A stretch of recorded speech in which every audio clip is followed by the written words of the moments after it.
때마다 시마다 주시는 하나님의 은혜로 승리하는 우리 가족들 되시기를 주의 이름으로 축복합니다. 우리 가슴에 손을 얹고 선포합시다. 하나님께서 나를 사랑하십니다. 나도 하나님을 사랑합니다. 하나님 앞에서 나는 존귀한 자입니다. 내 옆에 있는 분도 존귀한 자입니다. 사랑합니다. 축복합니다. 새해니까 새해 하나님 주신 복 많이 받으세요. 희망찬 2024년 새해가 밝고 6일간을 살아왔습니다. 한 주간을 살아왔습니다. 희망찬 새해입니까? 자신 있게 이해했는데 그건 믿음 안에서 고백이고 지금 세상은 요동치고 있음을 볼 수가 있습니다. 지난 한 주간의 뉴스들의 초점들을 우리가 기억해 보면 일본에 첫날 지진이 일어나서 지금 수많은 인명피해가 있습니다. 북유럽에는 예기치 않는 이 한파 영하 40도 이상의 추위가 찾아오고 있다고 합니다. 그 다음에 서유럽에는 지금 홍수로 물난리가 지금 나고 있습니다. 지구촌은 지금 이상기후로 말미암아 엄청난 피해가 찾아오고 있는 그런 상황입니다. 이런 상황 속에서 특별히 야당 대표가 이 테러를 당하는 이런 또 있어서는 안 될 일들이 일어났습니다. 이런 내부적으로 혼란한 가운데 또 저 북쪽은 이틀 동안 계속 200발, 60발 연일 폭격을 하고 있는 그런 상황입니다. 또 왜 이렇게 요즘은 불난리가 불이 많이 나고 있는지 알 수가 없어요. 하루하루 정말 우리가 살아가는 이 세상에 안전지대가 없어요. 진정한 안전지대는 오직 참 피난처이신 예수 그리스도인 줄로 믿습니다. 이 안에도 예수 그리스도 이름 부르면서 그 안에서 소망을 갖고 믿음으로 선한 싸움을 싸워가는 우리 성산의 복된 성도들이 될 수 있기를 다시 한번 주님의 이름으로 축복합니다. 2024년 오늘 신년 주일입니다. 실상 새해가 되면 분주하고 할 일도 많지요. 그렇지만 거룩한 주일을 맞아 주의 존전에 우리들이 올라와서 이 구별된 자리에서 하나님께 예배드릴 수 있음이 얼마나 큰 복인지 모르겠어요.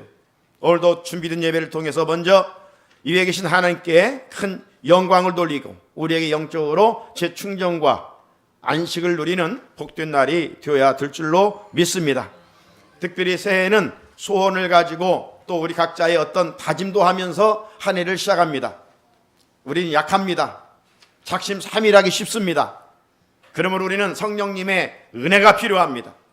성령님 은혜 주십시오. 성령님 도와주십시오. 성령님 이 안에 순간순간 매일매일 내 삶 속에 개입해 주시고 함께 해 주십시오.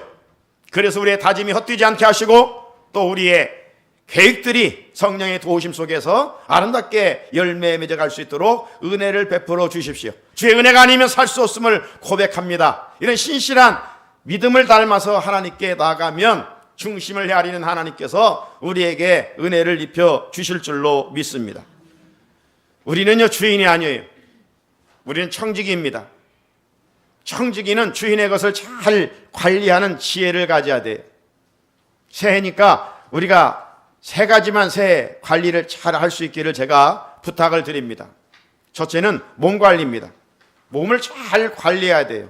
단순히 우리는 육체의 몸뚱이를 갖고 살아가는 것이 아니에요. 우리 그리스도인들은 주의 전이에요. 성령이 거하시는 전이에요. 그러니까 하나님은 우리의 육신도 많이 움직여야 돼요. 직립보행의 인간은 걸어 다녀야 돼요. 아프다고 앉아있으면 누워있으면 그건 병 걸리는 거예요. 죽음을 앞당기는 거예요. 걸어야 돼요. 많이 움직여야 돼요. 움직여서 육신을 건강하게 하고 뿐만 아니라 우리가 경건생활을 통해서 우리의 마음도 우리의 심령도 더 건강하게 만들어갈 수 있어야 됩니다. 이 몸 관리를 잘해야 돼요. 또 청지기는 물질 관리도 지혜롭게 해야 됩니다. 지혜로운 청지기의 물질 관리는 먼저 하나님의 것을 철저히 구별하여 드릴 수 있는 지혜가 있어야 돼요. 그리고 우리가 저녁 기도회를 통해서 삭개오라고 하는 인물을 살펴본 것처럼 욕심장이가 움켜쥐던 자가 예수님 만나고 손을 펴서 나눈 자가 됐던 것처럼 나도 어렵지만 우리가 항상 이웃의 어려운 자들을 보고 손을 베풀 수 있고 펼 수 있는, 내가 뭐 한 잔이라도 살 수 있는 이런 성숙한 사람들이 되어야 돼. 그리고 내 자신을 위해서도 또 투자할 수 있어야 됩니다. 이게 조이 원칙이죠. 호스트 지저스. 조이, J-O-I. 호스트는 뭐야? 지저스. 예수님을 위해서. 그 다음에 아더. 오는 아더. 다른 사람을 위해서. 그리고 서드, Y. 내 자신을 위해서. 이런 이 물질 관리를 잘 할 수 있어야 돼. 그러면 하나님께서 복의 복을 더하신다라고 약속하셨어요. 그리고 또 하나는 시간 관리입니다. 서양 격언에 타임스 머니라고 했죠. 시간 돈이에요. 2024년 우리에게 하루는 똑같이 24시간을 하나님이 허락해 주셨어요. 여러분 주어진 시간 뭐 분주하게 산다 그렇게 잘 산 게 아니에요. 백수가 가로서 한다잖아요. 여러분 우리에게 주어진 일들을 성실하게 기쁨으로 잘 감당해서 그 일을 통해서 선한 영향력을 끼쳐야 그 잘 사는 거예요. 다른 말로 표현해보면 이게 일반적인 시간, 우리는 시간이라고 딱 되어 있지만 헬라어에는 엄격히 나눠져 있어요. 이런 일반적인 시간은 크로노스 시간이라고, 크로노스. 이 일반적인 시간 속에서 하나님과 관계, 하나님을 기뻐하게 하는 시간을 가져야 돼요. 그게 카이로스예요, 카이로스. 크로노스 시간 속에서 카이로스의 시간을 많이 확보하는 사람은 그게 지혜로운 청지기예요. 그렇지 아니하면요, 솔로몬이 고백한 것처럼 전도서 1장 2절의 말씀이죠. 헛되고 헛되며 헛되고 헛되니 모든 것이 헛되도다. 헛될 수밖에 없어요. 새 2024년 내 인생에 있어서 가장 영광스러운 한 해가 될 수 있기를 주님의 이름으로 축복합니다. 작년에는 우리가 주일마다 구약 10편 119편 한 장 가지고 함께 말씀을 전하고 들으면서 은혜를 나누었습니다. 금년에는 이제 신약 사도행전 28장으로 되어 있는데 이 말씀을 가지고 함께 은혜를 주일마다 전하고 나누고자 합니다. 제가 사도행전을 택한 이유는 금년이 우리 교회가 희년 50주년을 맞는 해입니다. 그래서 어느 해보다도 준비하면서 이 교회를 생각하게 되었고 그런 가운데 이 사도행전 말씀을 떠오르게 됐던 것입니다. 금년 우리 교회 표어가 뭡니까? 희년의 복음을 전파하는 교회입니다. 한 번 더 외칩시다. 희년의 복음을 전파하는 교회. 여러분, 사도행전을 우리가 계속 이제 공부해 나가겠습니다만은 이 사도행전은요, 교회의 시작과 본질을 말하고 있습니다. 교회의 시작과 본질을 말하고 있어요. 그리고 나아가서 이 사도행전은 가장 이상적인 교회에 대해서 말씀해 주시고 있습니다. 정말 이 땅의 교회들이 닮고 싶은 교회의 모습이 사도행전에 기록이 되어 있어요. 뿐만 아니라 사도행전을 통해서 예수님의 제 아들이 해야 할 성도의 사명이 무엇인가를 가르쳐주고 있어요. 그래서 이 사도행전에 별명이 있는데 사도행전은 성령행전이라, 계속 성령의 역사가 물처럼 흘러가고 있습니다. 그리고 매 장마다 기도의 물줄기가 흘러가고 있어서 기도행전이라 이런 별명을 가지고 있습니다. 따라서 금년 우리는 개인적으로나 우리 교회 공동체적으로 성령 충만하여 기도하고 기도함으로 또 성령 충만하여 우리의 본질적 사명에 귀하게 쓰임받기를 주님의 이름으로 축복합니다. 작년에는 시편 110편 말씀으로 내면 영적인 무장을 했다고 한다면 금년 사도행전 말씀, 사도행전은 액트잖아요. 영어로 활동하는 겁니다. 이제 교회 안에 맴도는 것이 아니라 내 마음에 품는 것이 아니라 삶의 자리로 나아가서 우리가 그리스도의 선한 영향력을 끼쳐서 하나님의 나라를 세워갈 수 있어야 됩니다. 이제 실력을 발휘할 때예요. 실력을. 그죠? 실력만 쌓고 있으면 안 되잖아요. 실력을 발휘해야 되죠. 훈련만 하고 있으면 안 되잖아요. 훈련을 기초로 해서 실력 발휘를 해야 돼요. 특별히 이제 우리는 사도행전을 통해서 사도행전 그 초대교회 성도들의 아름다운 모습들을 하나하나 배워갈 것입니다. 그리고 그런 모습들을 통해서 어떻게 초대교회 성도들이 영적으로 신앙적으로 성장하고 부흥해 갔는가를 우리가 함께 배우게 될 것입니다. 그래서 제가 간절히 바라는 것은 우리 모두 하나님의 음성, 주일마다 사도행전 말씀을 들음을 통해서 부흥에 대한 거룩한 갈망을 가졌으면 좋겠습니다. 부흥은 인위적으로 하는 것이 아닙니다. 하나님의 말씀 안에서 성령의 능력과 우리의 간절한 소원으로 성령께서 자연스럽게 이루어 주십니다. 사랑하는 성산의 성도 여러분, 교회 역사를 보면 교회는 항상 위기 다음에 부흥이 있었어요. 어떤 다음에? 위기 다음에. 자, 한국교회의 부흥의 그 시작점이라고 하는 것은 1907년입니다. 1907년 평양 장대연교회로부터 시작이 됐어요. 자, 그렇다면 그 1907년은 역사적으로 우리나라에 어떤 일이 있었는가? 한마디로 말하면 1907년은 민족적으로 가장 수치스러운 해였습니다. 왜 그러냐면 일본이 1907년 7월 24일 헤이그 밀사 사건을 통해서 고종 황제를 해임시킵니다. 그리고 그 해에 정미 조약을 통해서 우리나라 군대를 해산시켜버려요.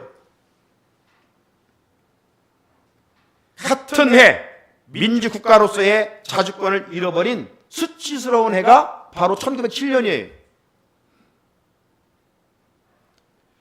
여러분, 우리나라 주권이 일본에 넘어갔으나 하나님께서는 민족적으로 가장 암울한 때에 1907년 평양 장대연교회 부흥을 일으켜서 땅에는 소망이 없지만 하나님 나라에 대한, 다른 나라에 대한, 천국에 대한 소망을 갖도록 은혜를 베풀어 주셨어요. 작년에 일어났던 미국의 켄터키 에즈버리 대학 운동이 있습니다. 어느 때나 마찬가지로 2월 8일 날 학생들이 캠퍼스에서 100여 명이 모여서 찬양하고 기도하고 예배를 드렸어요. 이전 같으면 모였다 끝나버렸어요. 그런데 학생들이 그렇지 않았어요. 100여 명의 학생들이 모여서 기도하자 200명, 300명, 1000명 계속해서 일주일 아니라 몇 주 동안 이런 일들이 계속 일어났습니다. 전 세계 교회는 이 사건을 주목하게 됐어요. 하지만 우리가 기억할 것은 그 시점입니다. 그 시점이 언제냐? 전 세계가 코로나19로 말미암아 팬데믹으로 말미암아 여러 가지 정말 힘들었고 교회도 예배가 중단되고 함께 모이지 못하는 이런 위기 상황이었어요. 그런데 그런 위기 상황 속에서 하나님은 스스로 이런 부흥을 준비하셨고 일으키셨어요. 사랑하는 성산의 성도 여러분, 하나님은 항상 역사적으로나 개인적으로, 민족적으로, 교회적으로 어떤 큰 전환기를 타고 비상할 수 있는 부흥을 허락하셨어요. 그리고 기독교 역사에서 일어난 이 모든 부흥들을 보면 반드시 부흥에 대한 열망, 부흥에 대한 갈망, 부흥에 대한 사모함이 있었어요. 그런데 그 부흥이 막연하게 그냥 부흥해 주십시오, 이게 아니라 그 뿌리가 동일한데 그 뿌리는 사도행전적 부흥을 허락해 주십시오, 이거예요. 어떤 인위적으로 부흥한 세상에 있는 모델이 아니라 성경이 기록하고 있는, 말씀에서 보여주고 있는 초대교회의 아름다운 교회의 부흥이 우리 교회에 일어나게 해 주십시오, 이 갈망이 있었다라고 하는 사실입니다. 따라서 저는 우리 성산교회가 창립 50주년 신년을 맞는 시점에 어떤 인위적인 부흥이 아니라 이 사도행전적 비전을 꿈꾸고 있습니다. 제 목회에서 신앙생활 목표가 뭡니까? 우리 주보에 늘 나와 있는 것처럼 오중신앙, 삼중소유입니다. 창조신앙, 임마누엘신앙, 십자가신앙, 부활신앙, 종말신앙, 믿음, 소망, 사랑, 이 오중신앙, 삼중소유는 바로 사도행전에 기초하고 있어요. 왜냐하면 사도행전에 나오는 초대교회는 이런 영적 요소를 다 갖추고 있기 때문입니다. 따라서 주일마다 사도행전 말씀을 전하고 들으면서 개인적으로, 가정적으로, 교회적으로, 민족적으로 부흥을 갈망하며 나아갈 때 하나님께서 그 마음의 소원들을 아름답게 이루어 주실 줄로 믿습니다. 갈망하는 자에게 하나님이 하시는 놀라운 일들을 경험하게 될 줄로 믿습니다. 자, 그럼 이제 본격적으로 본문 1절로 들어가 보겠습니다. 1절 한번 같이 읽어볼까요? 시작. 데오빌로여, 내가 먼저 쓴 글에는 무릇 예수께서 행하시며 가르치시기를 시작하심부터. 아멘. 사도행전은 이 글을 받는 수신자가 가장 먼저 등장하고 있죠. 누구예요? 데오빌로. 그런데 이 데오빌로는 이름이 아니에요. 데오스라고 하는 것과 필로스라고 하는 합성어입니다. 이 데오스라는 말은 하나님이에요. 하나님. 그리고 필로스라고 하는 것은 친구입니다. 이 말을 합쳐보면 하나님의 친구, 하나님의 사랑하시는 자, 이런 뜻을 가지고 있습니다. 자, 그런데 1절 이어지는 말을 보면 데오빌로여, 내가 먼저 쓴 글에는 이렇게 되어 있죠? 그러면 여기 내가는 누구일까요? 내가는 바로 편지를 써 보내는 발신자이죠. 사도행전의 저자입니다. 자, 그러면 여러분 묻겠습니다. 사도행전은 누가 썼을까요? 누가 썼을까요? 물음에 답이 있어요? 누가가 썼어요. 누가는 의사예요. 닥터예요. 나중에 사도 바울의 주치의로 활동을 계속 함께 하나님의 나라를 위해서 일했던 사람입니다. 뿐만 아니라 이 누가는요, 이 신약 성경에서 권수로는 사도 바울이 가장 많이 썼어요. 히브리서까지 하면 14권까지 썼고, 하지만 가장 많은 분량을 쓴 사람은 바로 누가복음 24장과 사도행전 28장으로 장절이 가장 많은 분량을 쓴 사람이 바로 의사 누가입니다. 누가복음은요, 이 십자가를 중심으로 위로 올라가는 수직적인 내용들이에요. 위로 올라가는, 십자가를 중심으로 위로 올라가는 수직적 내용이에요. 반면에 사도행전은 위로 올라가지 아니하고 수평적으로 세상으로 뻗어가는 하나님의 나라에 대한 이야기를 기록하고 있어요. 그래서 이 누가복음과 사도행전은 누가라고 하는 한 저자가 기록한 책이에요. 그 확실한 증거로 누가복음 1장 3절을 보면 이렇게 되어 있어요. 그 모든 일을 근원부터 자세히 미루어 살핀 나도 데오빌로 각하에게 차례대로 써보내는 것이 좋은 줄 알았노니. 누가복음도 누가가 누구에게 보내요? 데오빌로에게. 사도행전도 누가가 누구에게 보내요? 데오빌로에게. 좀 차이점이 있다면 누가복음에는 데오빌로 각하에게 이렇게 되어 있어요. 그것을 오늘 본문 사도행전은 그냥 데오빌로요 이렇게 기록이 되어 있죠. 자, 그렇다면 데오빌로 각하에게 라고 한 것을 보면 수신자는 분명 역사적 인물이었고 총독 이상의 높은 직위를 가졌던 사람인 것을 알 수가 있습니다. 나아가 누가복음의 그 서두 부분의 내용을 읽어보면 이 데오빌로는 기독교에 대한 많은 이해와 관심을 갖고 있었던 사람이었음을 알 수가 있습니다. 사랑하는 성도 여러분, 누가는 펜을 들고 붓을 들어서 하나님의 친구, 하나님이 사랑하시는 자에게 편지를 써 보냈어요. 글을 써 보냈어요. 자, 그렇다면 이 글은 오늘 누구에게 주신 말씀일까요? 예수님은 우리를 향해서 너희는 나의 친구라 그랬습니다. 예수님의 친구인 우리에게 하나님께서 누가를 통해서 이 글을 보내주시고 계시는 거예요. 우리는 하나님의 사랑을 있는 자들이에요. 하나님의 사랑을 있는 우리에게 하나님께서 누가를 통해서 이 사도행전 말씀을 주신 거예요. 그렇다면 우리는 이제 주일마다 마음의 문을 열고 귀를 열어서 주께서 들려주시는 하나님의 음성을 잘 들을 때 우리는 정말 초대교회 같은 아름다운 교회를 사용할 것이고 우리 각자의 신앙은 정말 어느 교회 성도들보다 주님 보시기에 아름다운 신앙의 인격을 가지고 믿음 생활을 하게 될 줄로 믿습니다. 그렇게 되기를 주님의 이름으로 축복합니다. 자, 그러면 오늘 서론이니까 이 누가복음은 누가가 어떤 목적을 가지고 기록했을까? 여러분이 어떤 일을 할 때 반드시 목적이 있잖아요. 그냥 하면 안 돼. 흐지부지 끝나요. 어떤 목적이 있을 때 분명해요. 누가는 데오빌로에게 하나님은 오늘 우리에게 어떤 목적을 가지고 이 말씀을 주셨는가 기록했는가. 자, 학자들에 의하면 세 가지 목적을 가지고 주셨어요. 먼저는 캐리그마적 목적입니다. 캐리그마적 목적인데 하나님의 말씀이 이 교회를 통해서 어떻게 증거되는 과정과 결과를 보여주고 있습니다. 그러니까 이 사도행전은 교회를 통해서 증거되는 하나님의 말씀, 하나님의 나라 확장에 대해서 기록하기 위해서 기록했다라고 하는 것이고요. 둘째는 변증법적인 목적이 있어요. 변증법적인 목적. 기독교의 역사성과 복음의 진실성을 밝힘으로써 기독교가 하나님을 섬기는 종교임을 변증하기 위해서. 왜냐하면 당시 유대교와 충돌이 심했습니다. 그래서 유대인들에게 기독교의 복음은 반율법적인 것이 아니라 이미 아브라함 때부터 믿음의 조상들과 맺어진 언약에 기초한 것이다.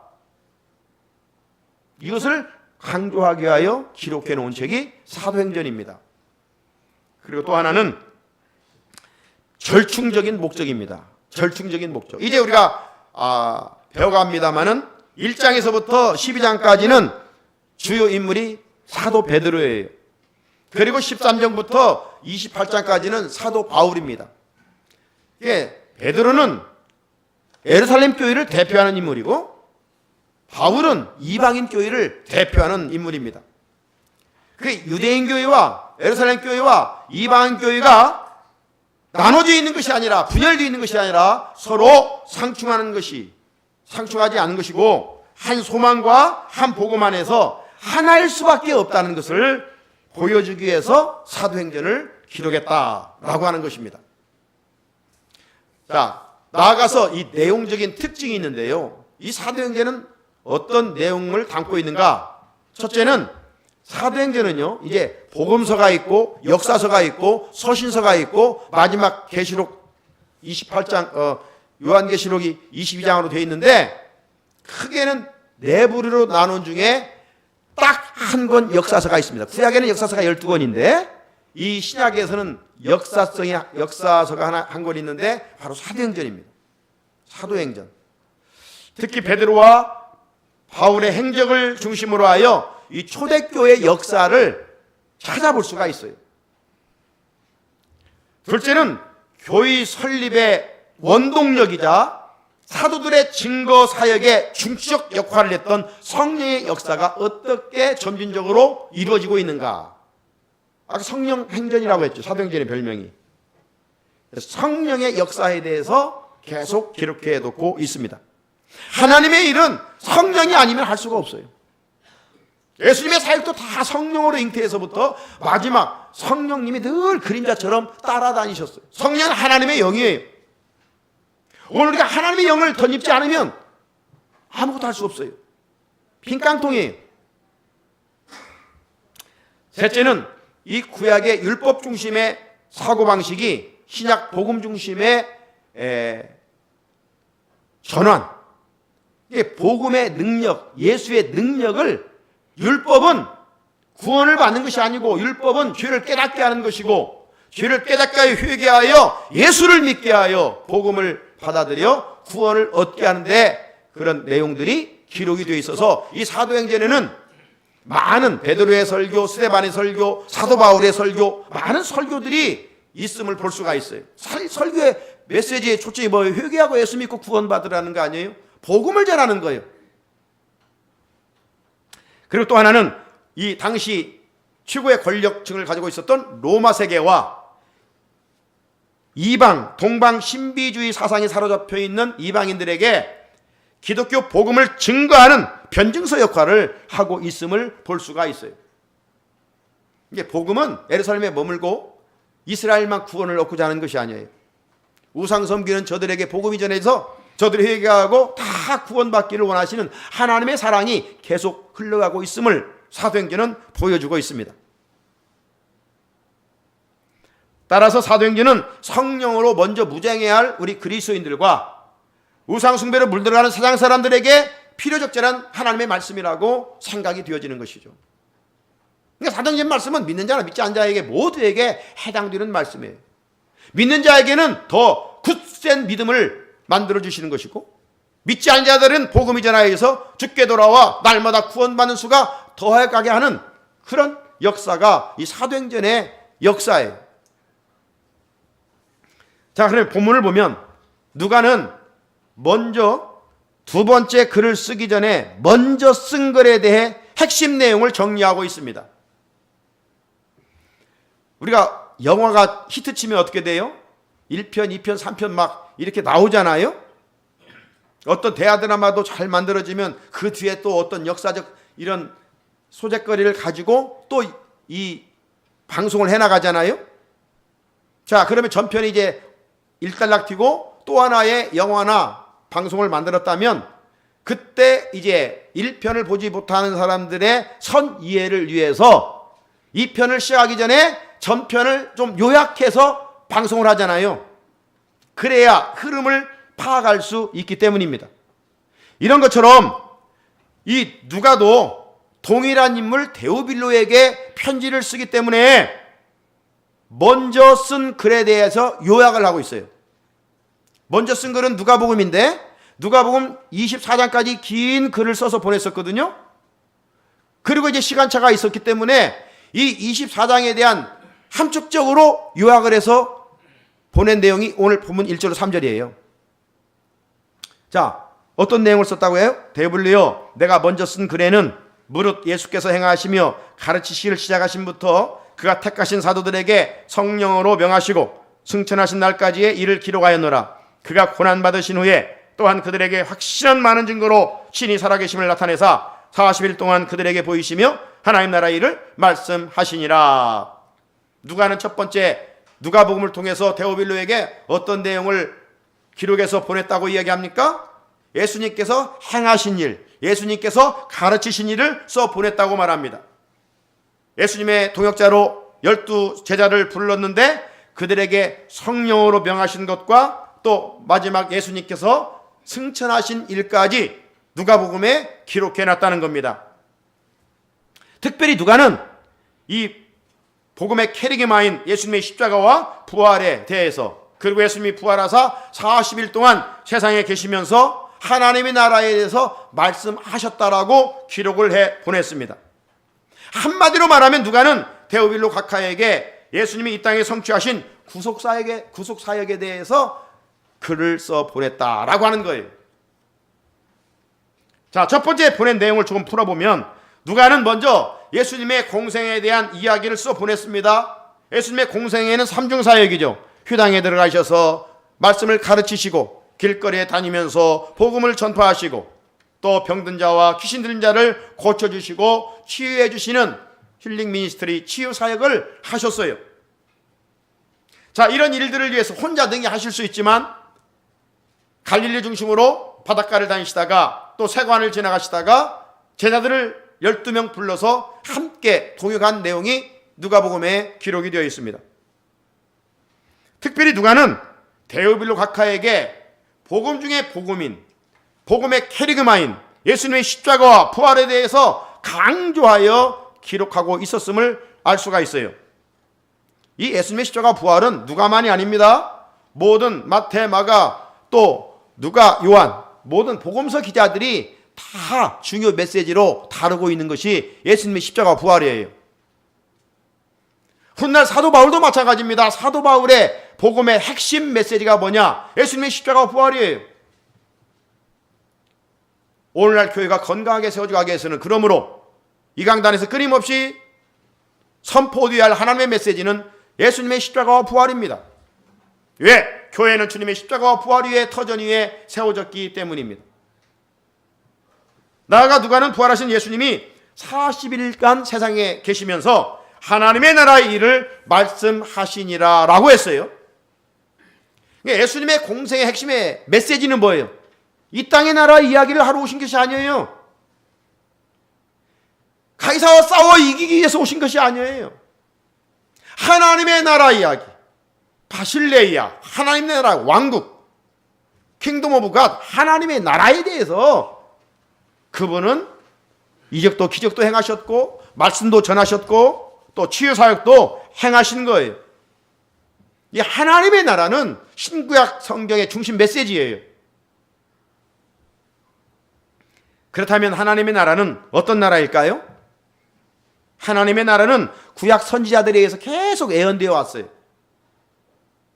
그 예언된 중심의 메시지의 핵심은 뭐냐면 구원자 메시아입니다. 구원자 메시아, 곧 예수 그리스도죠. 따라서 하나님의 나라는 예수님이 이 세상에 오심으로부터 시작이 됐어요. 그러나 아직 완성되지는 않았지요. 그래서 그걸 영어로 표현해 보면 어떻게 하냐면 coming not yet, already not yet 뭐 이런 표현들이죠. 왔어요. 하나님의 나라는 이미 시작됐어요. 하지만 완성되지는 않았어요. 언제 완성돼요? 주님이 다시 오시는 재림의 날, 역사의 종말에 하나님의 나라는 완성되는 거예요.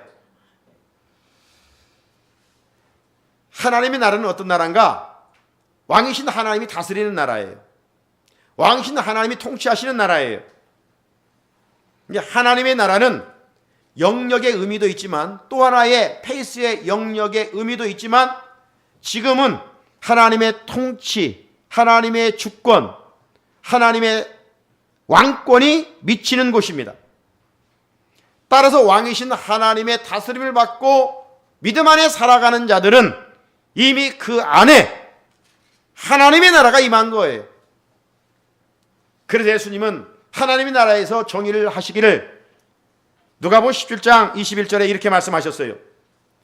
하나님의 나라는 여기 있다 저기 있다는 것이 못하리니 하나님의 나라는 어디에 있다? 너희 안에 있느니라. 너희 안에 있느니라. 예수님을 모시고 살아가는 성도들의 마음 안에 하나님의 나라가 있다는 거예요. 그런데 우리 안에 미움과 시기와 질투와 다툼과 싸움으로 이런 악한 마음을 품는다면 하나님의 나라, 하나님의 자녀라고 할 수가 있겠습니까? 성령의 다스림을 받을 때는 이런 것을 싫어해요. 하나님이 원하시는 열매를 맺으면서 하나님이 원하시는 것을 품고 행하며 살아가는 것이죠. 그래서 세상에서 어두운 곳에 빛이 되고 부패하는 곳에 소금의 사명을 감당하는 것입니다. 주님 보신 우리 마음에 하나님의 나라, 궁궐이나 초막이나 내 주 예수 모신 곳이 하나님의 나라, 우리 그렇게 찬양하잖아요. 우리 가정에 예수님을 모시고 살면 우리 가정이 이미 하나님의 나라가 임한 거예요. 그래 마귀는 자꾸 훼손하려고 그래요. 우리 교회에 주님 모시고 있으면 바로 이곳이 하나님의 나라예요. 완성된 하나님의 나라는 아니지만 우리 서로 주일날 와서 형제 자매 속에서 정말 당신을 보니 주님을 보는 것 같습니다. 그래서 상한 마음들이 위로받아야지. 위로받으러 나왔는데 당신을 보니 내 마음이 상하다, 열받는다, 이러면 안 되잖아요. 그러면 건강한 교회가 아니에요. 건강한 교회는 규모적인 것을 주님은 그걸 논하지 않아요. 항상 우리 모두는요 사랑으로 매듭을 지어야 돼요. 사랑으로 매듭. 그러니까 오늘 최고의 은사는 사랑이잖아요. 우리는 사랑의 사람이 되기를 위해서 기도해야 돼요. 초대교회 아름다운 모습은 왜 본받으려고 하냐? 초대교회는 사랑이에요. 사랑. 예수님 자체가 사랑이잖아요. 하나님은 사랑이시라. 우리 안에 온전히 하나님 나라가 임하면 사랑할 수밖에 없어요. 우리는 정말로 주의 신앙을 가지고 살아갑니다. 이 세상은 광야 같습니다. 많은 문제도 있어요. 아픔도 있고 시련도 고난도 있어요. 하지만 우리의 시선과 마음과 중심과 가치관은 늘 하나님의 나라를 향하며 살아가면서 이미 내 안에 임한 하나님의 나라를 경험하면서 감사하며 기뻐하며 자유하며 찬양하며 행복하게 살아갈 수 있어야 돼요. 하나님의 나라가 임한 이 자존감을 가지고 살아가야 돼요. 목마르는 인생으로 살아가면 안 돼요. 결론입니다. 사랑하는 성도 여러분, 새해 내가 나를 다스리지 말고 하나님의 통치를 받고 살아가십시오. 주님의 다스림을 받고 살아갈 때 이로부터 은혜와 능력을 덧입게 됩니다. 그러면 놀랍고 신기하게도 내 입에 감사가 넘치고 마음에 기쁨이 충만하고 마음에 평안이 가득할 것입니다. 초대교회 성도들처럼 예수를 전하여 죽어가는 영혼을 살려낼 것입니다. 교회 창립 50주년 신년을 맞는 사랑하는 성산의 성도 여러분, 무엇보다도 우리 모두는 섬기는 교회가 사도행적 부흥을 갈망하며 꿈꾸며 기도합시다. 개인적으로든 여기에 대표로 기도하던 하나님, 이 안에 우리에게 사도행적인 부흥을 허락하여 주옵소서라고 기도합시다. 말씀으로 역사하신 하나님께서 우리의 갈망과 사모함을 보시고 우리 가운데 놀라운 일들을 이루어 가실 줄로 믿습니다. 할렐루야. 거룩하신 하나님, 새해를 주시고 신년주의를 맞아 금년에는 우리가 사도행전 말씀을 통해서 주일마다 은혜 받고자 합니다. 이 강단의 말씀으로 부욕케 하시고 이곳에 선포되는 말씀을 하나님의 말씀으로 받아 우리 교회가 초대교회 영성을 이어가는 아름다운 교회, 우리 각자의 신앙이 업그레이드되고 성장하고 성숙하는, 주님을 기쁘시게 하는 우리 교회 공동체가 될 수 있도록 은혜를 베풀어 주옵소서. 우리 구주 예수 그리스도의 이름으로 기도드립니다. 아멘. 오늘 헌금 드리기 전에 여러분 아마 헌금 작정이 거기에 있을 것입니다. 자유스럽게 여러분들이 작정하시고 즐겁게, 또 우리 재직들은 교회의 예산을 책임지는 이런 일원입니다. 요즘 모든 물가들이 상승돼서 여러분 살림도 어렵죠. 교회도 마찬가지입니다. 주인 정신과 종의 정신을 가지고 여러분 교회들을 작년보다 좀 이렇게 해서 물질로도 하나님을 잘 섬길 수 있으면 좋겠고요. 기록에서 내면 또 이 봉투를 만들어 한 해 동안 여러분 우리가 선교하러 나가지 못하지만 우리가 좀씩 내는 선교험을 통해서 우리가 몇 곳에 이 선교험을 또 달달이 보냅니다. 또 우리 이웃에 우리가 개인적으로 10,000원 가지고 돕겠습니까? 우리가 또 연합해서 또 이웃의 어려운 것을 우리가 또 흘러 보내고 있습니다. 이런 헌금들을 우리가 기억하고 함께 자원의 마음으로 동참해 주시면 좋겠습니다. 그리고 금년에는 이 헌금 찬송을 부를 때 1절 부른 다음에 2절부터 우리 헌금위원들 나오셔서 헌금을 하면 좋겠습니다. 자, 오늘은 184장입니다. 184장.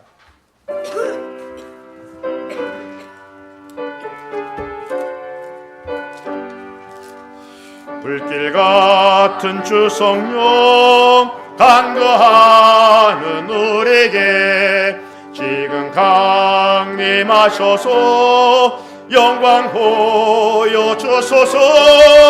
성령의 여임하사 우리 영의 소원을 만족하게 하소서. 기다리는 우리에게 불러 충만하게 하소서. 주의 제단 불의에 우리 몸과 영혼과 우리 가진 모든 것 지금 바치 옵니다. 성령이 여임하사 우리 영의 소원을 만족하게 하소서. 기다리는 우리에게 불러 충만하게 하소서. 4절 구속하신 주께서 약속하신 성령을 믿고 간구하오니 지금 내려 주소서. 성령의 여임하사 우리 영의 소원을 만족하게 하소서.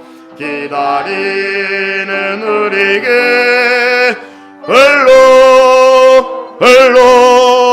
충만하게 하소서. 성령이 임하사 성령의 여임하사 우리 영의 소원을 만족하게 하소서.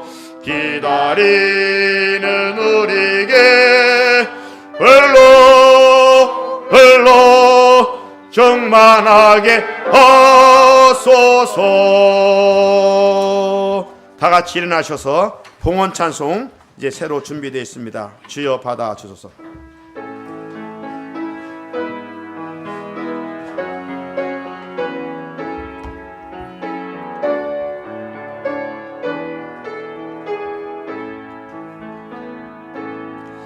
이 시간 전에 감사하며 내 정성을 드립니다. 내 마음과 삶도 드리오니 주여 받아 주소서. 하나님 아버지 감사합니다. 시간의 주인이 되어져서 지난 한 해를 은혜 중에 보내게 하시고 새해를 맞아 또 한 주간 보낸 후에 신년 주일을 맞아 흩어졌던 우리 가족들 기쁨으로 주의 존전에 올라와 감사와 감격 속에 귀한 예배 드릴 수 있게 하신 것 진실로 감사합니다. 주여 이 안에 우리에게 지혜 주셔서 서론에 들었던 것처럼 몸도 물질도 건강도 시간도 잘 관리할 수 있는 지혜가 우리 가운데 있게 해 주옵소서. 2024년 복된 한 해 되게 하옵시고 하나님을 더 사랑하는 한 해가 되게 하시고 성전을 더 사랑하는 한 해가 되게 하시고 직분을 잘 감당하는 한 해가 될 수 있도록 은혜를 베풀어 주셔서 섬기는 교회를 통하여 축복의 물줄기가 이 안에도 끊임없이 우리 삶의 자리에 가정의 일터와 사업장에 흘러갈 수 있게 하옵소서. 이 안에 우리 성도들이 하는 일들마다 주님 간섭하시고 도와주셔서 잘 되게 하여 주시옵소서. 우리가 계획하고 기도하는 것보다 30배, 60배, 100배의 열매를 맺게 하옵소서. 무엇을 하든지 하나님께 영광 돌리는 성숙한 주의 백성 되게 하옵소서. 오늘도 주일이지만 연루하여 나오지 못한 자들이 있습니다. 육신의 아픔 속에 나오지 못한 자들도 있습니다. 믿음이 약하여 나오지 못한 자들도 있습니다. 주님 이 시간도 찾아가 주시고 저들에게 합당한 은혜 주셔서 어디에 있든지 마음 중심 많은 여호와를 향할 수 있게 하옵소서.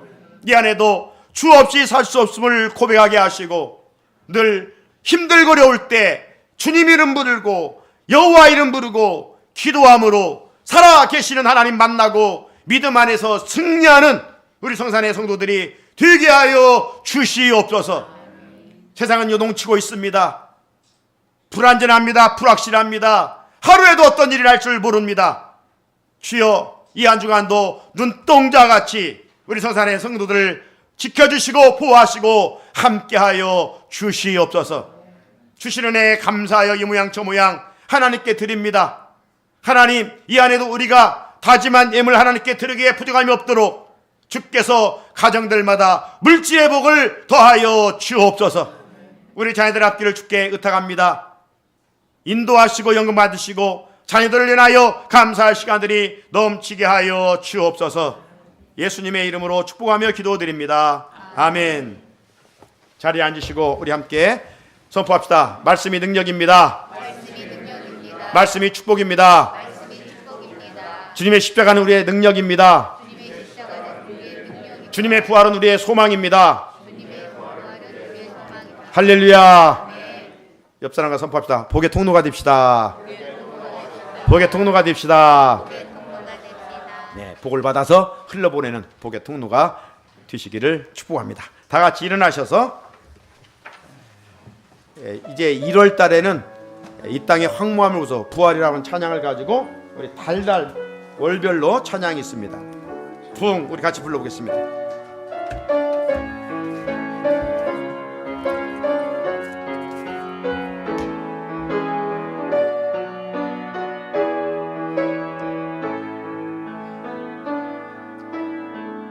이 땅의 황무함을 보소서.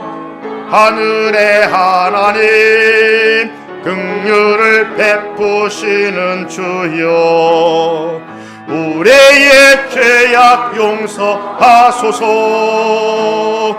이 땅 고쳐 주소서. 이제 우리 모두 하나 되어 이 땅에 무너진 기초를 다시 쌓을 때 우리의 우상들을 태우신 성령의 불 임하소서. 하소서.